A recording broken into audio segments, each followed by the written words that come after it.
বাংলাদেশিদের জন্য এই মুহূর্তে সবচাইতে গুরুত্বপূর্ণ শ্রমবাজার মালয়েশিয়া।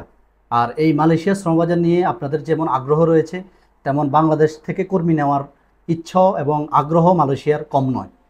তারই ধারাবাহিকতায় আমরা অলরেডি কিছুদিন আগে খুব ভালোভাবে গুঞ্জন শুনেছিলাম যে মালয়েশিয়ার জন্য বাংলাদেশের শ্রমবাজারটি ওপেন হতে চলছে, এবং সেই প্রেক্ষিতে কাজ করতেছে বাংলাদেশের মন্ত্রণালয় এবং বাংলাদেশের প্রবাস কল্যাণ মন্ত্রণালয়ে যারা দায়িত্বশীল রয়েছেন।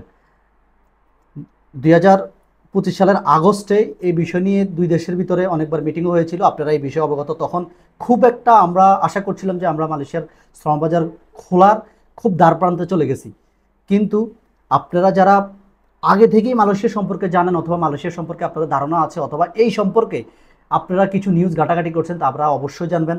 2018 সালের মালয়েশিয়াতে নির্বাচন হওয়ার পরে মাহাথির মোহাম্মদ ক্ষমতায় আসার পর বাংলাদেশ থেকে কর্মী নেওয়া বন্ধ করে দিয়েছে, সেটা 2018 সালের 31শে আগস্ট। তারপর থেকে আমরা অনেকগুলো মিটিং দেখেছি। যারা এই লাইনে যুক্ত ছিলেন অথবা যারা আগে থেকেই এই বিষয়গুলো নিয়ে খোঁজ খবর রাখেন, তারাও ওই বিষয়ে অবগত থাকবেন।